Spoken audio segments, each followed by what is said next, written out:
Hi there, students. This is Brian, and I'm just here to give a little talk on what is the paragraph structure. Okay? So, before I get started, I want to just keep reiterating that idea that the main idea in writing, and specifically academic writing, is to clearly convey the ideas in your thoughts to another person. All right? Now, there are lots of ways for you to do this. Writing that doesn't necessarily mean you have to do it in this specific way. However, when it comes to academic writing, there are some conventions or some things that people have more or less agreed upon over time that are what we use because they're pretty effective.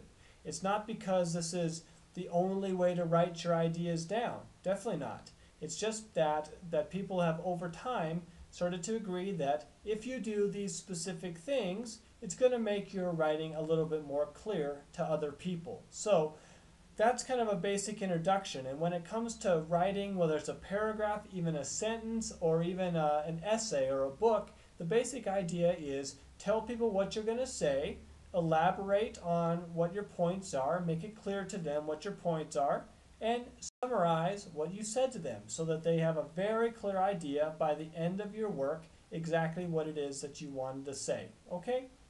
So keep that in mind.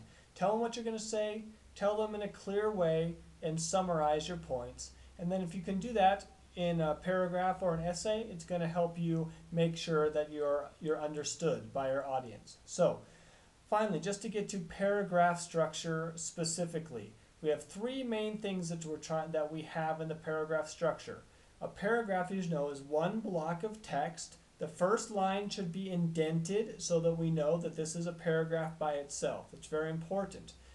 Okay, just start with that structure. And paragraphs are the building blocks of an essay or a longer work. So we want to make sure that each paragraph is a nice piece on its own. So the first sentence of every paragraph is what we call the topic sentence. Here you have basically two goals. You want to, one, tell people what your topic is, and two, give the topic some limit, okay? This is very important because if you don't give your topic a limit, we call it the controlling idea in writing, your paragraph would be very long, too complicated.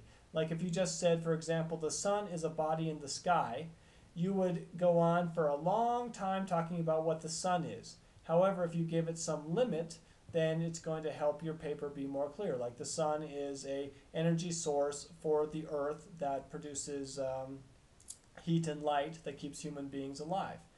Okay, that's just an idea of something that would limit your topic sentence so that your paragraph would go on. In the case I gave about the sun, you would talk about how much energy the sun has, how it nurtures the earth, and so on. All right? So that's the main thing, the topic sentence. Tell us what you're going to say and give us some frame about what your topic's going to be about.